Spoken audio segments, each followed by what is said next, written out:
¿Qué tal? Mi nombre es Williams Orlando Llanos Guevara. Mi matrícula es AL069449.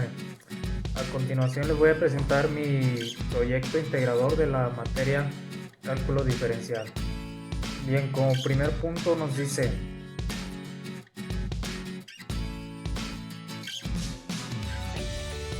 la expresión de la ecuación de una recta viene dada de la siguiente manera,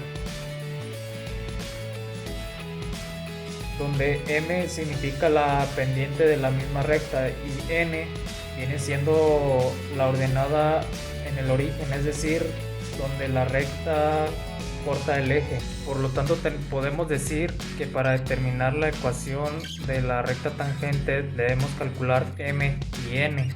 Y después sabremos que la pendiente de la derivada, en este caso de la tangente viene siendo x, para saber si coincide con el valor de la derivada. Y así obtenemos como resultado m es igual a f de a. Y la recta toca la función en el punto, es decir que sustituyendo la función en la ecuación viene quedando de la siguiente manera. Y después reagrupamos y obtenemos la siguiente expresión en la ecuación.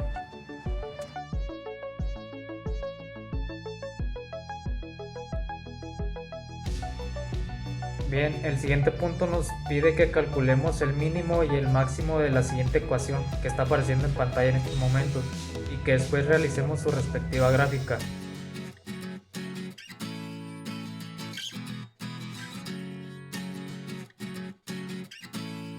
Bien, la siguiente pregunta nos dice: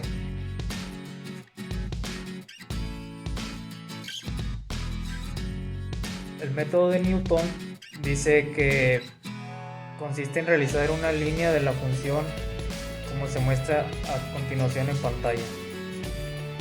Es decir, que f la reemplazamos por una recta que contiene y cuya pendiente coincide con la derivada que estamos buscando. Bien, el siguiente punto nos dice: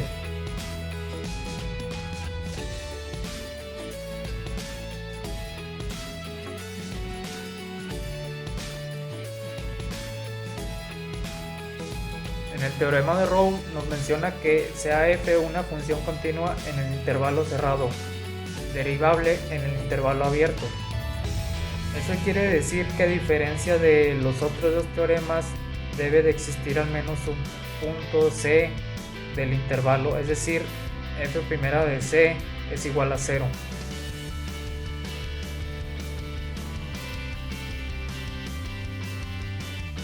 Bien, en el teorema de Cauchy nos menciona que contamos con dos funciones, viene siendo f y g, que son continuas en un intervalo cerrado, derivable del intervalo abierto. La diferencia de este a comparación del de Rolle viene siendo que existe al menos algún valor x en el intervalo abierto, para el cual viene apareciendo la siguiente fórmula.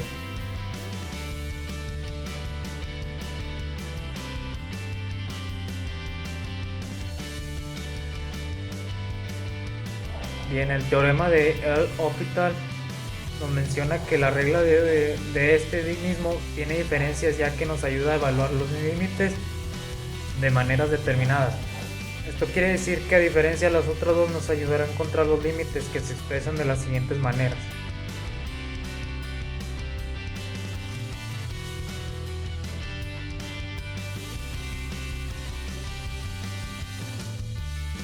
Bien, el teorema de Taylor se diferencia debido a que presenta la siguiente expresión que aparecerá en pantalla. Esto quiere decir que admite una derivada en el orden n o en el punto de x, que viene siendo de la siguiente manera su expresión, y se define un polinomio que se llama, obviamente por su nombre, el polinomio de Taylor, que aparece de la siguiente manera, donde quiere decir que f de k representa la derivada de k, obviamente a la enésima de f. Bien, el siguiente punto nos menciona: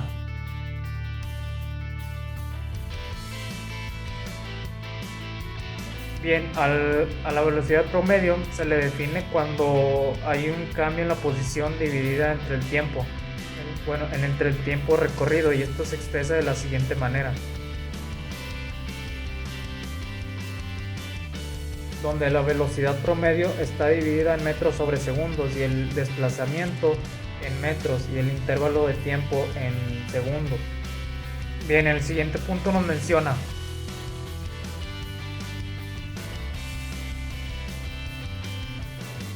como bien sabemos, la derivada de una función es aquella que una medida de rapidez cambia con el valor de dicha función y se aplica en la vida real en dos maneras, que viene siendo, por ejemplo, en la montaña rusa o en una resbaladilla, que ambas sabemos que bajamos obviamente, pero no al mismo tiempo, llegamos a su descenso total. Esto quiere decir que por las resbaladillas descendemos despacio, pero en cambio, de la montaña rusa descendemos rápidamente. Pero la diferencia de ambos es que varía el espacio en la función del tiempo.